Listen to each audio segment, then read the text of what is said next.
We are live, but it feels a little different in here. It's a little weird. It's a little odd. Things are a little crazy. There's like mirrors that make me look really tall and skinny, and then there's mirrors that make me look really fat. That's actually those are the real ones. I would say that's just a regular mirror. But, yeah, it looks a little different in here. Hey, what's up, everybody? This is Kevin Cotillo, Sal Lito, and Steve Marcus here with me. And this is the first inaugural, I guess, inaugural. That's kind of the same word, huh? This is the Fantasy Football Funhouse Podcast. This is our maiden voyage here. We have rebranded, for those of you who haven't noticed. We changed a little bit up. We used to be FLAFFL House. We are now the Fantasy Football Funhouse. And I guess welcome into the Funhouse, guys. Well, I'll tell you what I forgot to do. When we rebranded, I forgot to take Kevin off the top of the show. And I just got to say, you got to come and get – it's a Funhouse, damn it. I want to be some excitement. There's no fun going on. But what people really notice, Kevin, is you're in a room with sheetrock. Yeah, there's walls. There's walls. Usually you're in a basement and I got furniture, insulation sticking out. Foil on the windows. So I have a day job. Unfortunately, I have not found anyone to pay me for horrible fantasy football takes yet. So I have a day job, and my day job required me to travel today or this week. So I am in a hotel room in lovely Detroit, Michigan. So don't go outside. I'm not. It's dark out, so there's no way I'm going outside now. I was outside earlier, and nobody stabbed me, which was nice. So I think I call that a win.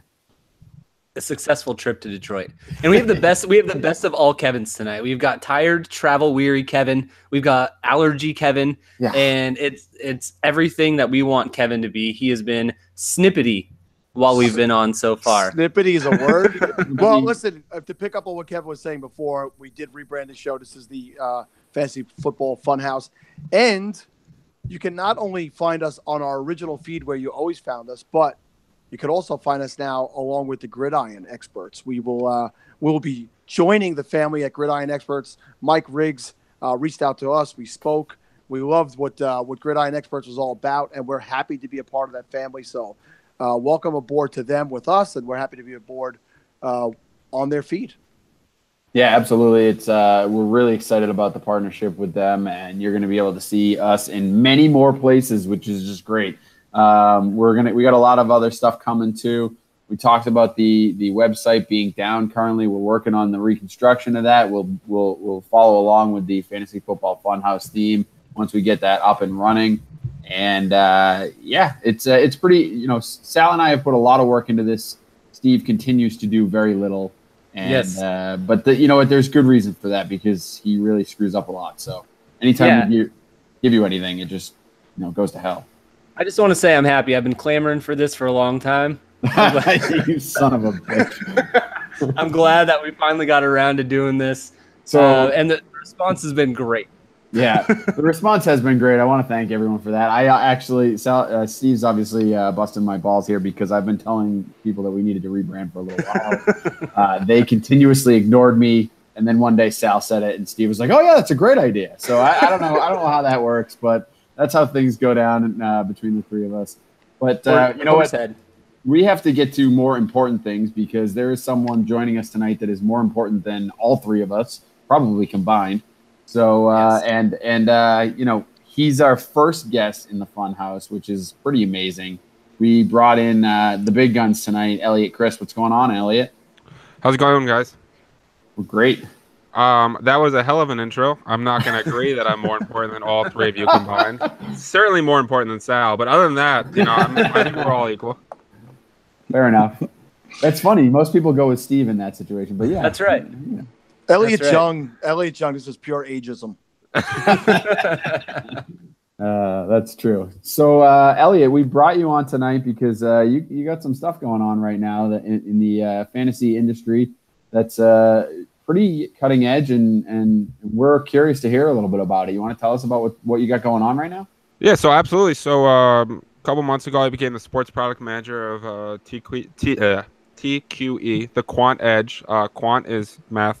In case people don't know that, I'm not going to call out any names, people, but Yes, short for quantitative. It's not quantum. It's not the quantum edge. But you know what? I'm off topic. So yeah, TQE. You can find us on Twitter at the Quant Edge. What we're basically doing is we're creating all kinds of tools to help you give you an advantage in both betting and DFS. So we created a head-to-head tool where you're able to compare any two players by any metric you want, basically. Spider charts. You can check weekly, compare two players weekly with different charts. You can compare heat maps. You can see how a running back is going to face against the defense that week, or if a defense is susceptible to a certain area of the field and a quarterback targets that area of the field a lot. You can see all that. There are wide receiver cornerback matchup tools where you can select a tight end, wide receiver, safety, linebacker, or corner, see how they fared by route, by coverage type, where they line up on the field. You have bar charts where you can compare any metric real easily, snap at a finger. The injury tool, which is basically what does it mean when someone leaves the field, right? So often we always look at, so when last time Antonio Brown missed a game, well, that's fantastic, but Antonio Brown didn't miss a game for 2 years, so that's not really helpful information. But Antonio Brown doesn't play, he plays 85% of the snaps each week, and that adds up to about a 2-game sample size. So you can kind of start to get a sense of where the ball goes. So you're gonna have that by team with 10 different metrics in terms of how he impacts a team when he's not on the field, and then you're gonna have the quarterback, running back, wide receiver, and tight ends on the field. So any fantasy relevant player, you can see what it's like to take an offensive player off the field and how their numbers change. Whether it's how does their ADOT change? Where do they line up on the field? How often are they targeted? What's the red zone share like? All that kind of stuff. And then we're going to have an optimizer as well, with machine learning and advanced algorithms and all that fancy stuff that kind of you basically plug in what you want and it kind of optimizes your lineup. We're going to try to do it by different game types too. So if you want to build more of a cash lineup, you can set it to cash. If you want to build more of a small field GPP, you can set it to that. If you want to go for big field GPP, you can set it to that. Basically, more customization, allowing you to have an optimizer that can do a lot more than others can, on top of having all these tools. And, oh, by the way, we're going to have about 25 pieces of content between podcasts and articles a week. We have 10 guys on staff right now. And it's going to be $29.99 a month, and that's going to include all sports, or you can buy the NFL season for $100 for the season. We feel like we're competitively priced. We offer more tools than any other competitor, and, we're really excited to get this stuff out in the market. So for a guy like me who grew up making money off of his brother with electric football, like where you plugged it in and guys just vibrated around the thing, this is just blowing my mind, the technology of this, but this is really awesome. I'm happy to be to be able to read this information and step myself up into the 21st century. But Eliot, I had a really good question, and then I forgot what it was. See what happens when old age sets in? I know Steve was about to jump in, so I'm going to let Steve go with his question.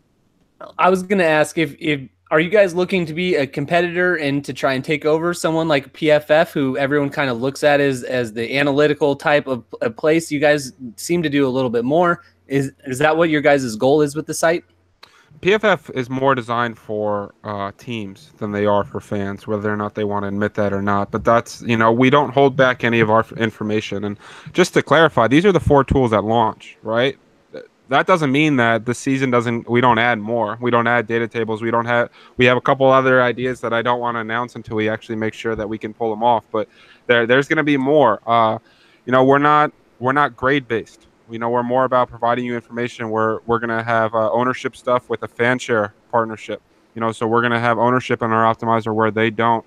And our big stuff isn't advertising kicker grades. We're trying to bring some real information that you can really click through and understand things, and everything is going to be really visually pleasing. That's the other thing. You know what I mean? This is not, you're going to look at that and it's going to all make sense to you immediately, and by the way it's laid out. So I don't, is PFF a competitor? Probably. Do I look at them trying to take them over? No, because I think ultimately we're doing different things.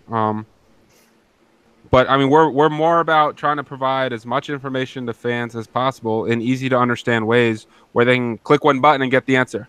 And even if you're just an NFL fan, right? Like, and you're a diehard Jets fan, and you want to see how Robbie Anderson's going to do this week against Tre'Davious White, you can click one button and have all the answers you want. And one thing I failed to mention is that in August it's going to be free.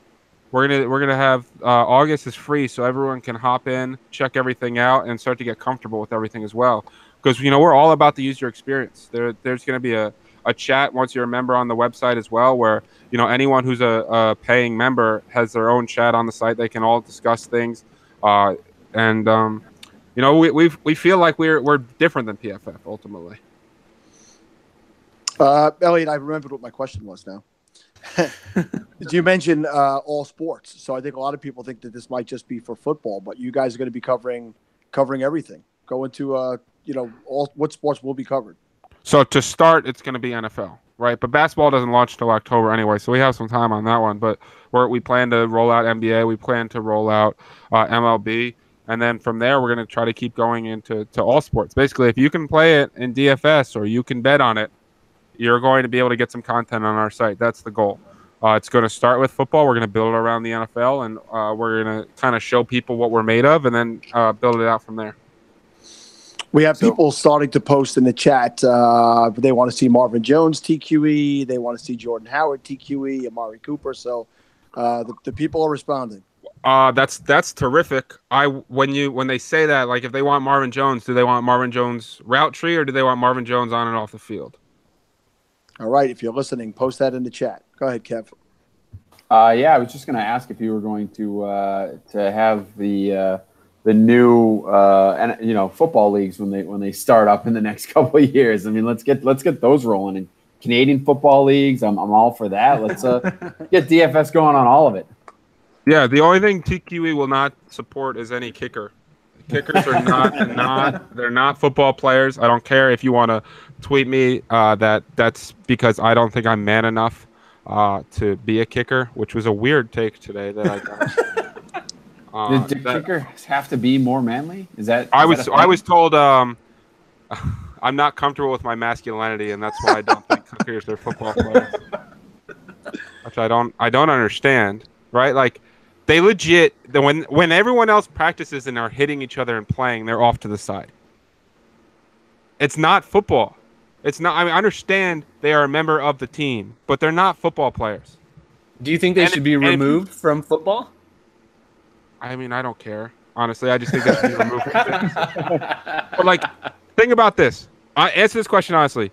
Would you play any other position for a quarter in the NFL other than kicker and feel safe? No. Not a chance. But you would kick all day long for, like, $15 an hour. Like, you know what I mean? Like, you would need millions of dollars to play another position, but you would kick for like $10 an hour just to say you did. It's a different sport. I heard that the best comparison I heard was like kickers are basically like if you could sub in a guy just to shoot free throws, but he had to kick it in. Like that's the position that a kicker is. I spent hours as a kid trying to kick basketballs into hoops. I think I would take that job. Yeah, but I've done the same. But like, here's the thing though: like, is Justin Tucker good at what he does? Is he a weapon? Absolutely. Is he a hell of a kicker? Yes. Is he a football player? No. He is a guy on a football team who kicks. That's like I just. Anyway, yeah. CFL, man. Why? I don't know when we're gonna get to CFL. That's not a major priority, but it'll probably be shortly after WNBA. But we'll get there eventually. After WNBA? Oh, come on. Listen, WNBA is like DGen Central, man. If you provide WNBA and Euro basketball leagues, man, people get into it. Jason Tran, we are talking to you. Jason Tran, we are talking to you. Damn it. Now I got Sal. I just had a question, and then Kevin started talking. You got Sal? We are really starting off this Fantasy Football Funhouse podcast by, great interview here. We're getting questions left and right. I got mine back much quicker. It's this younger brain. You mentioned betting. And so it's a two-part question. I'll hang up and listen. Do you believe that kickers exist solely for betting, for points and that kind of thing? And what kind of stuff will TQE offer to bettors? What kind of content are they giving out to bettors? So we're going to have betting podcasts. We're going to have betting articles, prop bets, totals, and game articles, and we are in the process of building a betting tool as well that'll kind of give you the ability to kind of let you know what our machine algorithms, our machine learning and algorithms think of different games. We've got the basic setup for that. We want to back test a bunch of things and kind of really be comfortable with how accurate it is before we put it on the market, but that's in the works. Is there any truth to the rumor that you looked at Steve's betting articles from last year and laughed at him for his terribleness? There's no way it's the worst thing I've ever seen. I don't know. You should take a look. He had a very bad season. See, that's the kind of. But if it's that bad, what you just do is you start. You just fade yourself. Yeah. So we got the request for Marvin Jones on and off the field, Eliot. Okay, and I know I'm working on the Jordan Howard thing and Tariq Cohen. I'm keeping track of all these, Eliot, too, so I can send you a list later, and people that wanted them tweeted out at them if you want. So we can do that. Make sure. Awesome. You get these. Because I'm trying to do two things at once, and despite the fact that I'm more talented than Sal, I'm not sure I'm capable of doing that. Are you chewing bubblegum? Stop chewing bubblegum. Definitely don't do that. We will definitely get you the list so you can get it out to these people, because we're pretty appreciative that you're going to give them some sneak peeks. So. Yeah, that's pretty good stuff. They're going to be excited with that. So, to that end, I guess you said August 8th. Is that the launch date? Is that when everyone can expect this stuff to be live? Yep, next Wednesday. I think we're going to make it 5:00.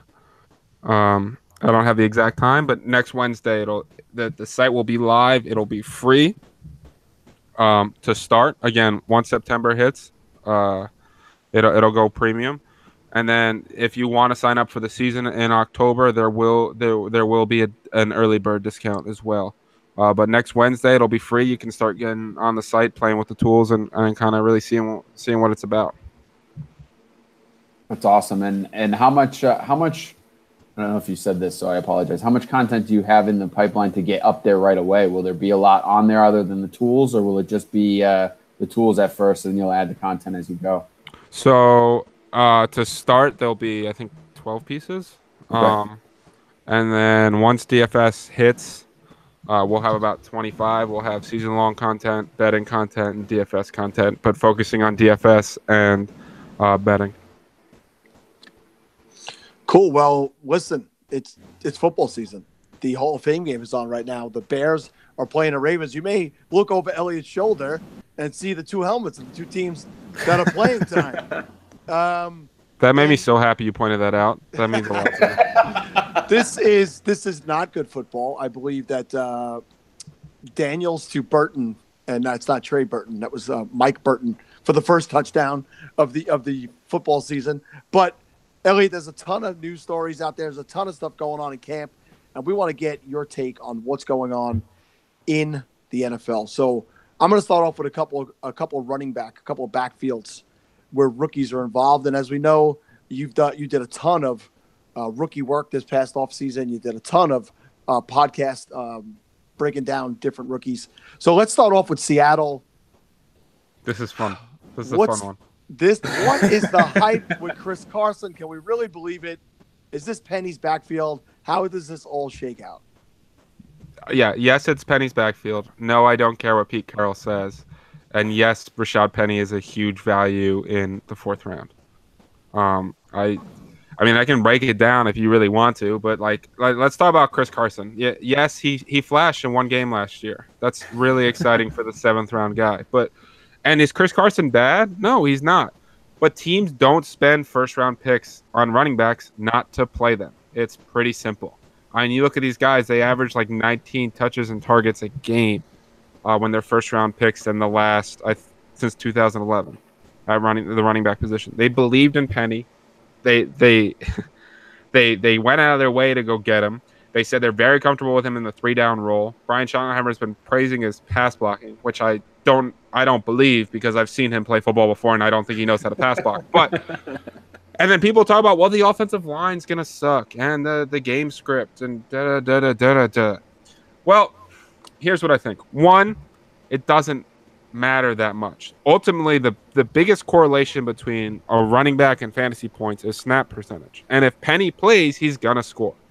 And especially in best ball, because that's what you should be drafting right now is best ball, right? That's basically what's going on. Penny's going to have a lot of volume, which means he's going to have some spike weeks. He's going to score a couple touchdowns. The Seahawks team is still, their over-under is still 8.5. You know, they're going to win some games despite the fact that they're not favorites in that many games. He still gets to play with Russell Wilson. They're going to do RPOs. He's going to have some big running lanes. You know, and ultimately this was a guy that was incredibly efficient at San Diego State last year. So I'm taking the Penny discount right now, and I have so much Rashad Penny that I hope I'm right on this one.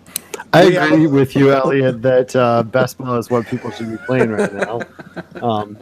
That's something I definitely agree with you on. How does this happen? You know what's so awesome is that Scott reached out to me and asked me for the link. I sent it to him, and I completely forgot. And when he jumped on, I was like, "Whoa, hey, Scott's here!" I mean, well, I was the one who sent him the link.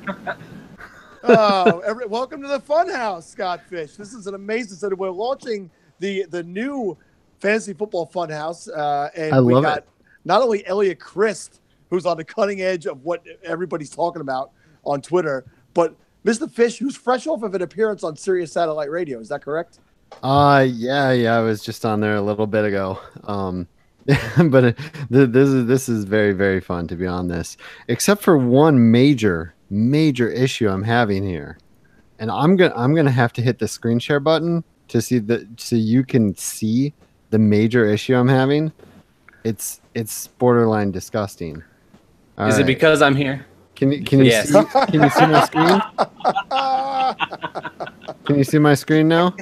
I have two Kevins. Yeah, I see Kevin's dog twice, and not even Kevin. I don't know what happened to him. Oh, that's terrible. Two Kevins is just terrible. Oh, sorry to interrupt your show, guys. I just thought I'd jump in. No, listen, man. Scott, I was not enough star power for them. They need to call in the big guns, man. I'm pumped you're here. No, you're too much star power. We're looking forward to the Quant Edge on the August 8th. August 8th. Look at that. That's love right there. Yeah, we just finished going over a ton of stuff about the Quant Edge with Eliot, Scott. I mean, nice. You've seen the screenshots. You've read the tweets. Oh, yeah. I saw have you seen something like this before? No. The tools look awesome. I was looking at the player exclusion tool looking thing that they had. They were shooting some screenshots today that looked pretty sweet. Especially what did this affect when this player was not there? I like that stuff. Love that stuff. Can't wait.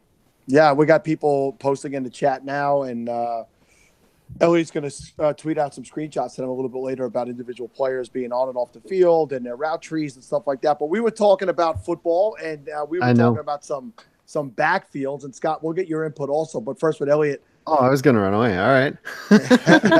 What were you going to do?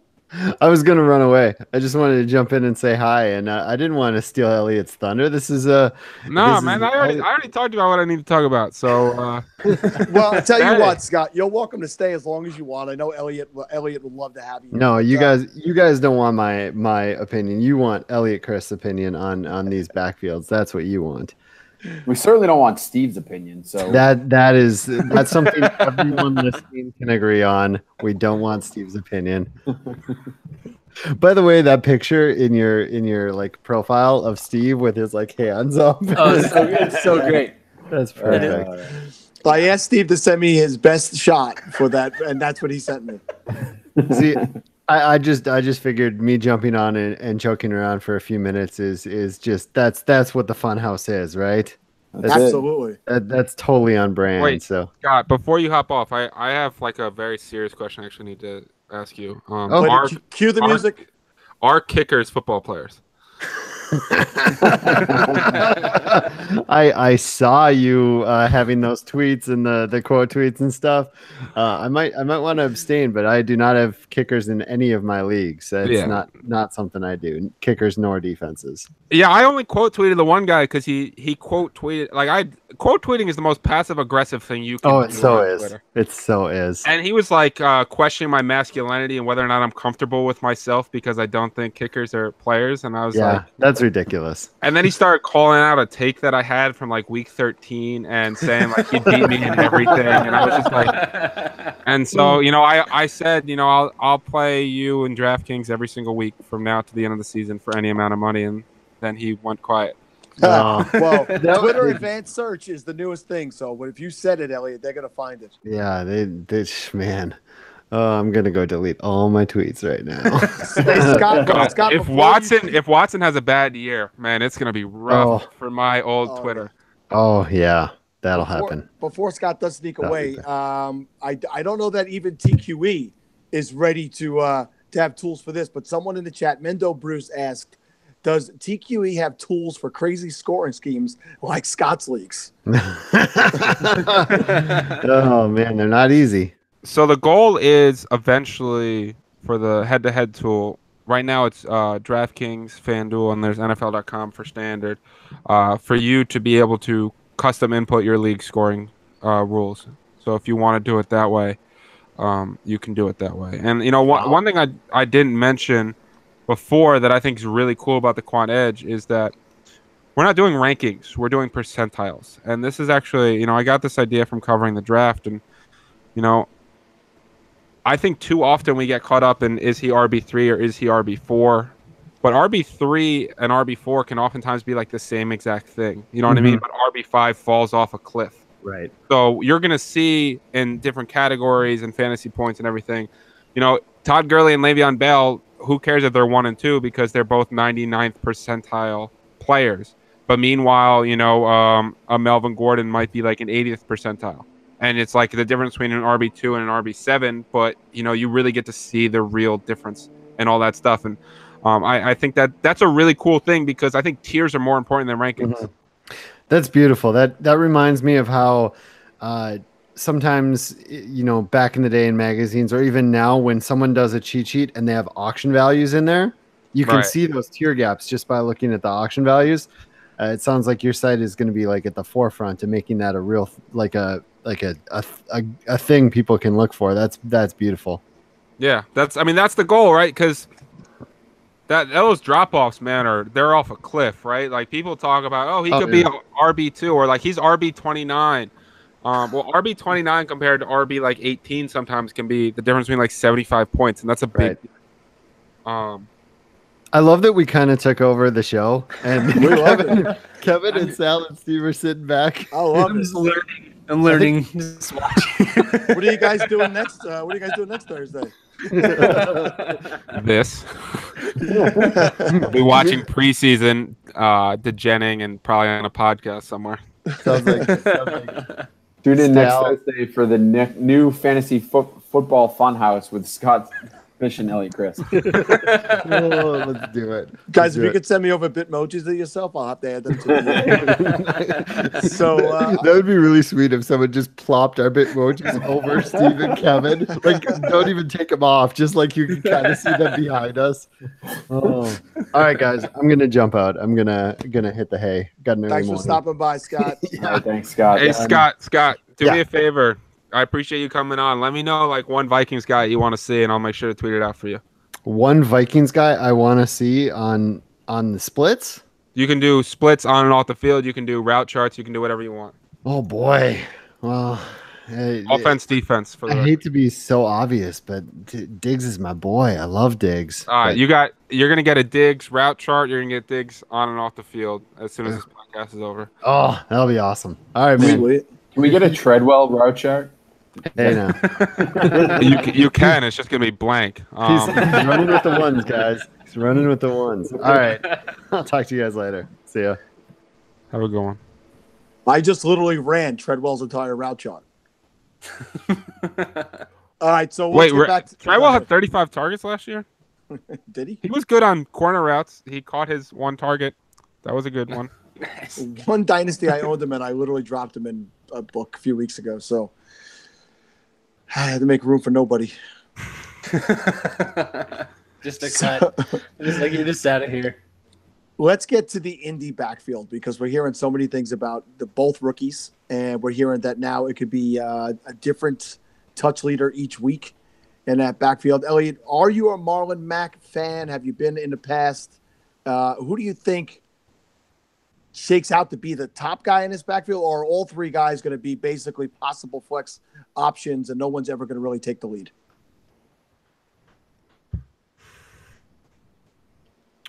I love Hines. I think Hines is a football player, man. He's listen, after T.Y. Hilton and Eric Ebron and Jack Doyle, there's not a lot of playmakers on that team. Hines is a guy you can get a little bit later, and he can do a lot with a little. And they're going to line up at slot. They're going to get him the ball in his hands, probably some kick returns. He's going to have some explosive weeks. And I like Marlon Mack. Now, when I scouted Marlon Mack, the way I described him is he's a pinball, right? He's a human pinball machine. Where, Sal, you'll remember this because you're old and probably remember playing pinball. When you shoot the ball at first, you have no idea where it goes, and sometimes you get all the points, and sometimes you get 0. That's what Marlon Mack touching the football is like. Like, he goes for like 50 yards and makes 8 people miss, or he runs backwards and loses 8 yards. And that kind of explosiveness is interesting to me because I think he could take over the backfield. Now, Jordan Wilkins, I think he's a patient one-cut runner that has solid vision. He's also 24, 25 years old, and they've invested the most into Marlon Mack and Hines. And I think ultimately those are the two guys that are going to see the most work. They're going to need explosive plays, and Andrew Luck can kind of make a running back worth something. So I'm kind of buying Mack in the 8th round, and I'm buying Hines in the 11th, and I don't have very much Jordan Wilkins. And I know that's probably a cold take compared to what a lot of people are saying, but I think ultimately he's the 3rd best player in that backfield. That's great because I own mostly Mack and Hines. So I want to ask you though, Eliot, like, that's fine as far as when you're comparing the guys in Indy, but where do you think these guys stack up from like a league perspective? Because I get that those may be the guys you want in that backfield, but I just don't know how much the two might split together, and I don't know how effective they're going to be as fantasy assets this year anyway. Kevin hates Mack. Translation. Well, I feel much better about drafting Mack in best ball than I do in like a redraft league. Sure. Because like he's going to have some big explosive plays. I don't have to predict which week it is. And at the end of the day, he's going to the 8th round, right? And he's got the first crack at the starter job. Like, you're not paying a premium value for him. There's not a ton of backs in the 8th round. There's a lot more receivers in the 8th round that I want than running backs. I mean, Isaiah Crowell is a very popular guy. I think I have like 80 teams and no Crowell, 90 teams and no Crowell. Crowell is like Stevie Wonder trying to find the hole. Well, this is the Funhouse, right? So I guess I can say he's like a 12-year-old trying to find the hole. But like, he's not good. And I know that he's made some explosive plays, but he's just not that good. And Bilal Powell's there. Elijah McGuire, everyone's celebrating that he's hurt in terms of Crowell, but like, he's going to miss 6 weeks and come back. Trent Cann's explosive. They're not going to be in a ton of positive game scripts. I don't think Crowell's the guy that people really are looking to. Chris Thompson is he said he's not going to be healthy to November. That's a big deal. Duke Johnson, he's got Jarvis Landry there. He's going to probably lose some short yardage targets. So those are the kind of guys that Marlon Mack's competing with. So if you're going to pass on Mack, I think Mack has the highest ceiling of the bunch. And I think if you're going to pass on Mack, I would kind of pass on a lot of that group and go towards I like Duke in the 9th, but Giovanni Bernard's my guy in the 10th or 11th round, man. That's the running back I've been loading up on. He makes a lot of plays. And the Bengals have given him a lot of opportunity, and I understand Joe Mixon's going to be the main guy there. But the way I look at it is Bernard has standalone value, and if Mixon goes down for whatever reason, then Bernard has league-winning value. So I get incredible upside and a floor, and that's something I'm looking for all the time in the 10th, 11th round. Yeah, I agree with you there. I love Bernard, especially where he's going. I'm curious. We talked about this in the show on our FLAFFL House last week.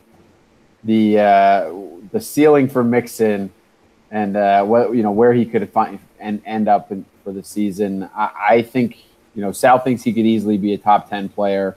I think that top 10 running back. Top 10 running back. Sorry, yes. So, and I think he's definitely towards the back end of the twos, in my opinion. But running back twos. But where do you see him falling this year?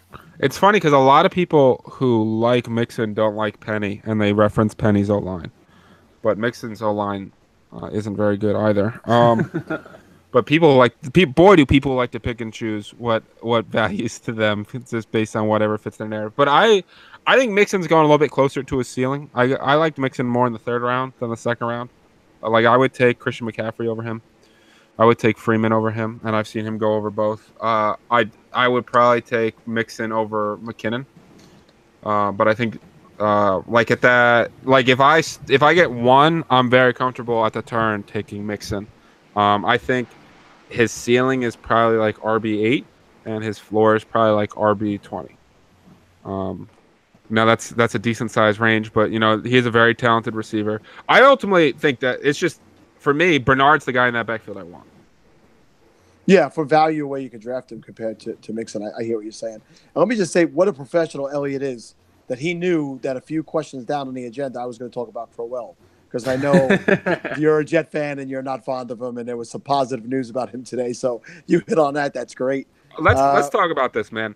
If you were changing your rankings every day where there's a positive tweet about a guy, you're doing too much. And like, you quote tweet like a one catch, and they're like Darius Geis, man. And now if Thompson's out, we'll see how much pass catching work Geis gets and all that stuff. But like, my man caught, just a dump off route against nobody, and people were tweeting, I told you he could catch. He's going to be a workhorse back. He's about to be the future.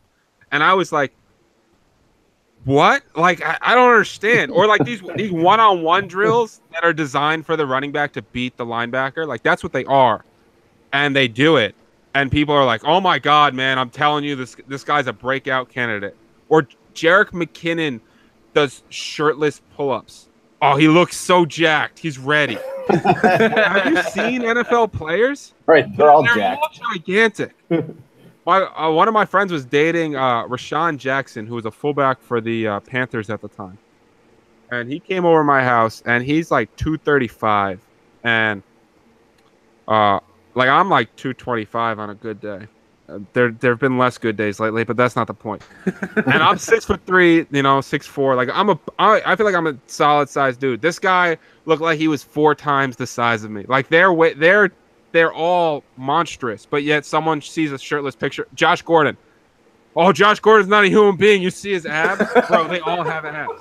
Like, if you're adjusting rankings based on shirtless pictures of guys, please do so much less. You know what, Eliot? I just don't think you're comfortable with your manhood. That's really what it boils down to. That's completely what it is. Listen, I look at Josh Gordon and I just, I'm like, well, damn, kickers aren't football players. I feel like shit about myself. That's what it is. All right, the last backfield I'm going to bring up is the Denver backfield. Obviously, Royce Freeman is there. We have the two incumbents coming back. They're talking about this being a committee. How do you see it shaking out? I think Freeman's the better player than Booker, but I think Booker's ultimately going to get the pass catching work. And I have no problem taking both at their ADP, to be completely honest. I wouldn't want them on the same team, but I think what I said about Freeman is he's probably got the best vision in the class. Like, anything that's blocked for him, he'll get. So he's going to become a coach's friend real quick. Booker actually was a solid receiver last year. He averaged more yards per target than Jarvis Landry did. So I think they're both solid values right now. And I ultimately think, they could turn into a run and defensive team pretty easily based on the way their team is built. I personally don't think Case Keenum's good. I understand he had like 8 good games last year, but I'll take the 5-year sample size before that where he's terrible. But I have no problem buying either one of them at their ADP. You broke little Stevie Bronco fan's heart. No, I'll be all right. Last year. Do you think Case Keenum's good? No. I'm not a huge advocate for Case Keenum. I think he was decent last year, and I think that he is an upgrade to what they had this year, or what they had last year. Well, kickers are upgrades to what they had last year. The only person less of a football player than kickers is Brock Osweiler. No, listen, is Keenum an upgrade? Absolutely, but it's not like the. You know what's really telling is every week the Minnesota coaching staff was like, "Yeah, I'm not sure this is our guy." Nah, yeah. If that tells you a lot about a player if they're questioning their quarterback every week, despite the fact that they're winning. I came to grips with myself when I realized that Case Keenum was just a placeholder as Denver Broncos quarterback until Aaron Rodgers becomes available and Denver just signs him. Yeah. So. There you go. That's living the dream. Every year we all lose our minds at who's going to be a free agent, and then like one of them makes the free agency, right? Because they all get franchise tagged. But we all spend 4 months talking about it. That is the truth. All right, I am going to ask who we are in peak draft season, like we've talked about. Who is the most overhyped fantasy football player that you have recognized so far? Who is getting just far too much accolades when they haven't even done it yet? Well, this is a tough. I mean, it's Isaiah Crowell, but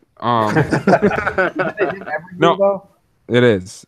Every year we do the same thing. Year. It's literally every year with him. But did you see that one run? I did.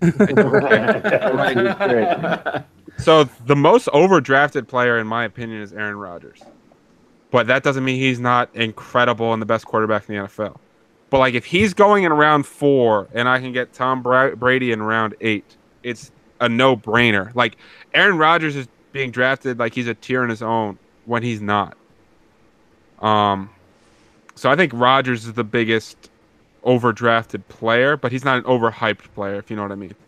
Yeah, that makes total sense. Well, since you're talking about quarterbacks, I want to talk about one, Patrick Mahomes taking over for Alex Smith in Kansas City. He's gotten a lot of hype going into the training camp, but now, all this word's coming out. He's throwing all these interceptions. What do you think about the interceptions? What do you think that means anything? And what do you think about him as a player going forward? Do you believe that he is garnering all the hype that he's getting? I think it's hilarious that we're keeping track of training interceptions. Is that a new thing? It started like a year or two ago where people would randomly talk about it, and then those tweets blew up, and now every beat writer does it. Patrick Mahomes threw 3 interceptions today. That's cool. Like I thought there was going to be a whole section on TQE about it. No. Like, could you imagine? Like Steph Curry only shot 30% in his warm-up jump shots tonight. Don't play him. Don't play him. Get him out of your lineups. We're gonna have 4 weeks to see Mahomes. Mahomes is like, it's crazy what happened with him though, because everybody fell in love with him. Like you couldn't find an analyst that didn't think Patrick Mahomes wasn't going to be the greatest thing ever. I think Mahomes is a big-time upside guy. I think they're going to be in a lot of shootouts. I don't think their defense is very good. He's got Watkins, Kelsey, Tyreek Hill. I think he is going to throw interceptions. He takes chances with the football, but he's also going to throw the ball 50 yards down the field like 8 times a game. So he might have not necessarily great NFL games, but great fantasy games. Chucking the ball around the field the way he does, I think the hype is justified for fantasy. But we're going to get to see a lot of this stuff in preseason games. Like that's what I care about, right? When I start to watch guys in preseason games, is it the end-all be-all? Absolutely not. But I get to start, evaluating things for myself and not just moving guys up or down rankings based on a beat reporter's opinion. I mean, that's what we're doing, right? It's legit one person's opinion. Like this guy had a good practice. If you search a guy's name, you can find a guy that had a good practice and had a bad practice. Like I saw Jets beat writers the other day saying Isaiah Crowell didn't have a great practice, but today he had a great practice, and now it's like, well, he's gonna have an amazing year. I see notifications come through on my phone from 2 different sites, literally in the same day, and I just don't even know what to believe anymore. I tune it out. I tune it all out. I do, because people overreact to everything. So it's basically being contrarian, right? Like if everybody you're drafting best balls with is following this stuff and reacting to it, and you're ignoring it, obviously outside of injuries, just to be very clear. Like if someone, you're not going to start drafting Jordan Matthews before someone tweets that at me. Like you're being contrarian, you're being different, and you're trying to beat 11 other people where first place is what matters. You're doing the 100K thing, and you might be able to get a couple guys that fall because they have a bad practice or two. Like give me that all day long. We're 7 practices in. We're 7 practices. That's insane to me. Like the other day, Joe Flacco's having the best camp of his life. This was like 4 days ago. I was like, it's been 3 practices. It's a month and a half process, and this is the best he's ever done. You know what kind of standard that is? You know how much you suck? If you had 3 good practices and this is like, well, that's it. That's more good practices than he's ever had before. Well, look at this guy. Who knew? Joe Flacco. So sticking with the quarterbacks, Eliot, I want to turn to a guy, to some of the rookies, and obviously we know you're a huge Baker Mayfield fan, have been throughout this entire process, and you single-handedly convinced Sal to like Baker Mayfield. So Sal's fully on the bandwagon with you with that one. I want to ask you about that Cleveland Browns situation. Do you think that Mayfield has enough to, in the 7 practices that he's had so far? Does he put up enough to actually challenge Tyrod Taylor, or is Tyrod Taylor definitely going to start? Well, I mean, let's be honest. I mean, we've seen tweets that Baker Mayfield hasn't thrown an interception in 4 practices, so I would just like to say that I called it, him being a superstar. Right. And I'm joking, but by the way, that is how a lot of people do Twitter, right? They ignore all the negative stuff about the guys they like and just start saying, look at me, I called it. No, I think Baker will start by week 3 or 4. I mean, listen, he went first overall. Those guys play. If it's anywhere close, he should. I mean, he was terrible and an idiot, but outside of that factor, like, he should play. He's better than Tyrod Taylor. And I think Tyrod Taylor is a starting quarterback in the NFL. I don't think he's good like people like to make him out to be, but I don't think he's bad either. Like, he's adequate, but he's a placeholder. And once the place no longer needs to be held, you give it to the guy who you're ready to rock with, right? So I think Baker starts by week 4 or 5. Oh, wow. All right. So if Baker's starting by 4 or 5, is he the first of the rookie QBs to get the nod, or is there another one that's going to get the job earlier? Who wins the job first? This is a question that came in from Sean Meyer, one of our listeners. So I think Darnold might start week 1. I think Baker will start by week 4. I think Josh Rosen will start as soon as Sam Bradfield's ACL doesn't work. And I think Lamar might start by week 8 or 9, man. If that team needs a jolt, right? Like, because their defense is really good. Like, really good. And if they're like 4-4 and need a jolt and Flacco's not been playing well, or let me just rephrase that, if Flacco's been playing like Joe Flacco has historically played, I think they give it to Lamar. Josh Allen could win the job week 1, but boy, is that quarterback room between Peterman, Josh Allen, and A.J. McCarron, like, he could start week 1. That doesn't mean he's even been doing well. There's one where I think all 5 first-rounders play this year, but I think so. I understand that wasn't an exact answer. I think Darnold has the best chance to start week 1, though. No, that's pretty good. Buffalo, talking about the camp news, I mean, that's one of the ones that's the best, right? I mean, first it was Peterman had his was the starting quarterback. Then all of a sudden A.J. McCarron had a good practice, and then then it's back to Allen. I have seen a lot of videos of Josh Allen trying to throw to running back like 5 feet away from him and going like 13 feet away. No, I like the Darnold call too. I think that he's got the best chance. Although I think it'd be stupid of them, in my opinion, because I've been saying that I think Teddy Bridgewater should get a few games just so they can showcase him, if for nothing else, and maybe try to trade him. Yeah, no, I agree with you. That's what I would do too. And listen, if Bridgewater's knee's okay, he's a starting quarterback in the NFL. Like, that was a really good pickup for them. I mean, if they didn't get a quarterback, I would be very happy with Teddy Bridgewater. But ultimately, they do need to give it over to Darnold. I don't know where Bridgewater's going to go, but like, if there's a quarterback injury, he could, the Jets could easily get like a 2nd or 3rd rounder for him, and they'd be silly not to take that. Yeah, absolutely. What do you think Darnold does in the NFL when he, if he does start week 1, or even if it's a couple weeks out? I mean, are you a Darnold guy? Do you think that he has the tools to succeed? I like what the Jets are doing on defense as far as rebuilding the roster, but I think they're still probably another season or 2 out. But yeah, absolutely, they're another season. They're not set up to win this year. They're set up to develop and then use $100 million in the offseason to kind of load up, that's kind of what the Eagles and Rams did, if you look at it, right? They got that young quarterback. They let him develop for the first year. There were a lot of ups and downs, but they were able to go out, spend a lot of money, and surround the rest of the team with the talent, and I think that's what the Jets' plan is as well. I like Robbie Anderson a lot. I didn't last year, and he improved so much. He's become pretty dynamic. I think Enunwa's in the slot is pretty good. I think they need a number 1 receiver. If they could add one, that would be terrific. I think Darnold is going to be set up to succeed. Ultimately, when I compare it, like, his film reminded me of Aaron Rodgers meets Blake Bortles, and people are like, "Well, those are different." Yeah, well, like it's certain things about Darnold that were spectacular, like his arm talent, his ability to throw on the run, his pinpoint accuracy, his ability to throw with touch. But at the same time, like his mechanics are off like Bortles. Every once in a while, you have no idea what he's doing. He will sail some passes, but I like Darnold.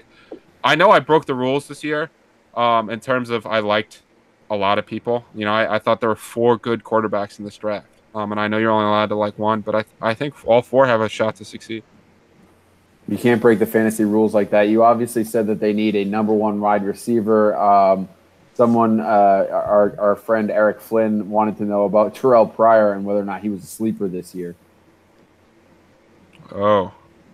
We're going to take that as a no. No, I've had people ask that, but I just, ultimately they brought in a lot of guys, and I don't think they believe that much in Pryor. Like, he's going to compete with Crist for that wide receiver 3 spot. Like, Inaugural, if he's healthy, is going to start in the slot.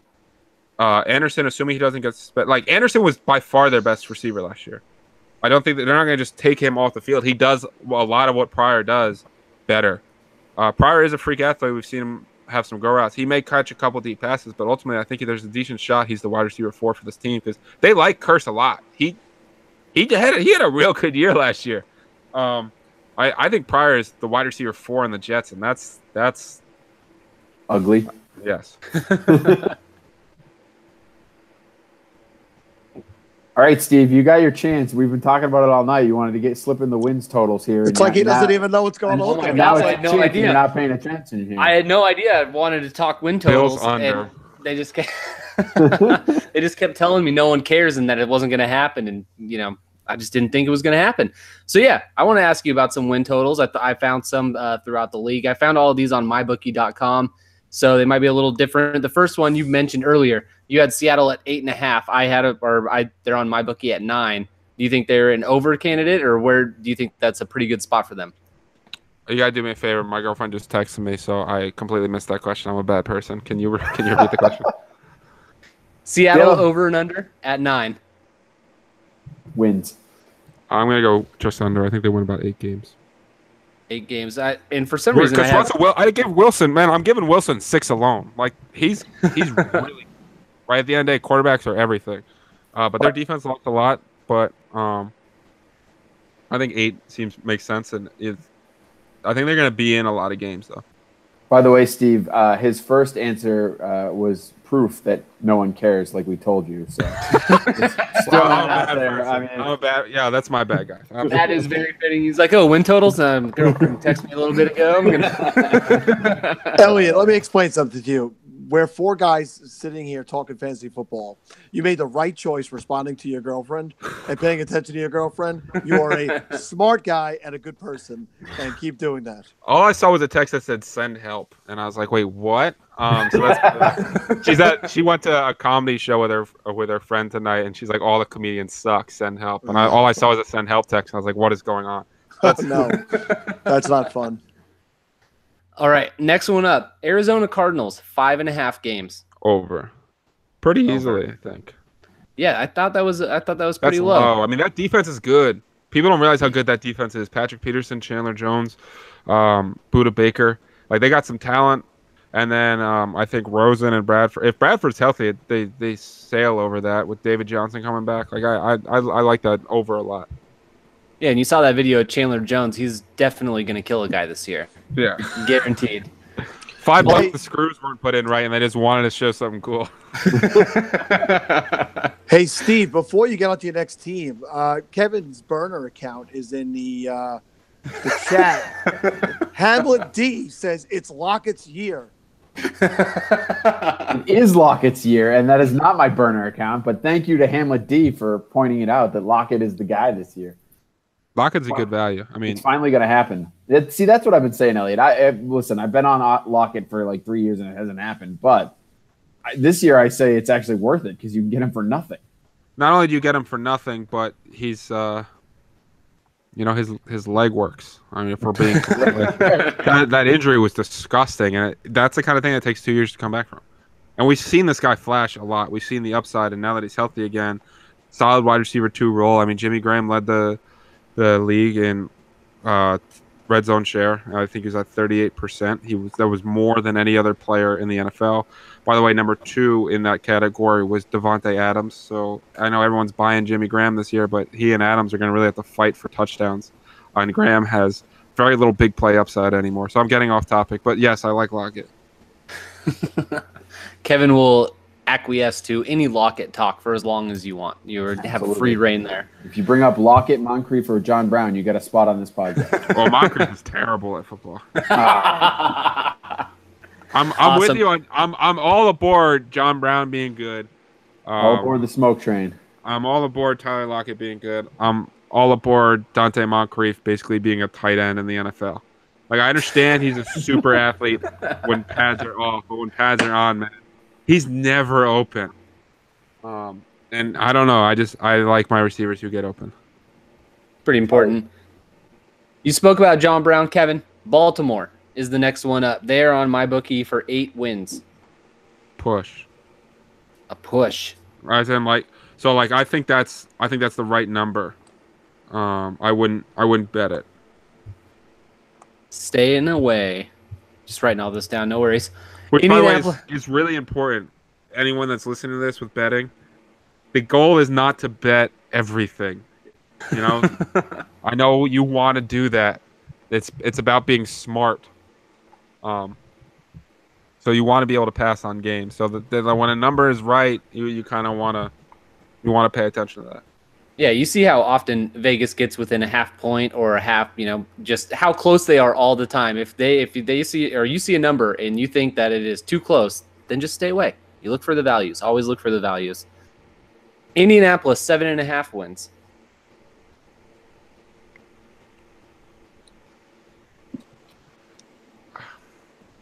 I'm going to go. If Luck's healthy, I think it's over. I mean, Luck's worth a lot of wins, man. But that division is probably the best in the AFC. Interesting. Very interesting. What about another AFC team? New England at 11.5. Over. Always over. They're going to win all 6 games in the division, right? So that means they need to go 6-6 against the rest of the league. That's the way I look. Like, the Jets aren't good. The Dolphins aren't good. And the Bills are painfully bad. Bills Mafia, I don't want to fight you. I'm sorry your team's bad at football. Elliot's going through a table. Yeah, listen, I get it, right? I would get blackout drunk if I had to watch Josh Allen play football, too. And try to set yourself on fire. Yeah. Oh, last time I said something. I wasn't even involved in the last one. Evan Silva said something. He quote tweeted one of my tweets, and I got messages for like 4 days, including people telling me to come to Buffalo and they want to fight me and all this stuff. And I was like, what is going on? All I said was the wide receivers weren't good. I didn't think that was like a hot take. All right, Steve, that's it. We're more for you for this one. So we're gonna Oakland, keep it 9 games. Oakland, 9 games. Oh, under. Oh my God, I'm a Raider fan, and I cannot believe it's at 9 games. So that's the best. That and the Bills, man. Those are the 2 best. Dude, the Raiders. John Gruden is pulling up 1970 film to design plays. He said he released a statement. We're just showing them classic film. It's not how we're running the offense. Yeah, exactly. Why? Exactly. Why? Like, this isn't classic movie night, right? Like, oh, you got to know the history of the game. 1970s football is not relevant to today. The autumn wind. And he's collecting all old people, right? Doug Martin, Jordy. Stop reminding me. Marshawn Lynch, like, their offense. I know Amari Cooper's like the young stud, and then it's like old people. I'm amazed they didn't get rid of Cooper and keep Crabtree just based on the way they built their team. I would like to point out that good job by Steve. MyBookie.com will be an upcoming sponsor of the Fantasy Football Funhouse this football season. They aren't yet, so let's stop. I mean, come on. We're just giving it away for free here. What are you talking about? We'll put it on the invoice. Just kidding. Jokes down. Lighten up. All right, Eliot. Why don't you tell everyone where you can find yourself, all your stuff right now, and where they can get the quant edge and what to expect. Well, you can find me on Twitter at Eliot Crist, ELIOT CRIST. You can find the Quant Edge on Twitter at the Quant Edge. You can go to quantedge.com. Again, quant is math related for anyone that is curious about that. That site will launch Wednesday. I will consistently tweet out stuff between now and Wednesday showing everyone all the different tools that we have coming, the screenshots, all that stuff. And, I'm really excited about all this stuff. I think people are really going to respond. And then when the site launches, I'll have content up about different players, some season-long stuff, some best ball stuff, and then start looking towards DFS. All right. Well, then that is going to be all for us today. Thank you guys for listening to this very first episode of the Fantasy Football Funhouse. You can find us on Twitter at FF Funhouse. That is no longer at FLAFFL House, at FF Funhouse. And we've talked about the website and all that kind of stuff. Give that a little bit more time. Just worry about the Twitter handle for now. I'd like to apologize on behalf of Kevin not being any funnier in the Funhouse as he was in the FLAFFL House. And I will make it a point to try and work with him and train him and get him to have a sense of humor. Hey, next week I'm going to wear a clown nose. Will that help? I have pictures of that. Don't make me get them up. Yeah, thanks everyone for joining us on the first episode. Thanks, Eliot, for coming by. A great first guest for us to have on here. We're really excited you stopped by. And I just want to remind everyone to add a charitable aspect to their fantasy football playing experience. Go to fantasycares.net, sign up for one of Scott's leagues. You can, get together, donate one of your league fees. You can get together and do a charity event, something like that with your league mates. It'll be fun for the group, and you'll feel a little bit better about playing a fake football game on a regular basis. We will be back next week as the Fantasy Football Funhouse will remain open for the foreseeable future. So until then, whoa, Sal, you got something there? Yeah, don't forget to shout out Scott Fish stopped by for the very first Fantasy Football House. Yes, thank you to Scott Fish for stopping by. He's always welcome. I don't even know how he gets the links. I think he hacks in here somehow. So thanks again, and Steve. I don't know if you still hit the button in the Funhouse or what, but for this one, you can give it a whirl. All right.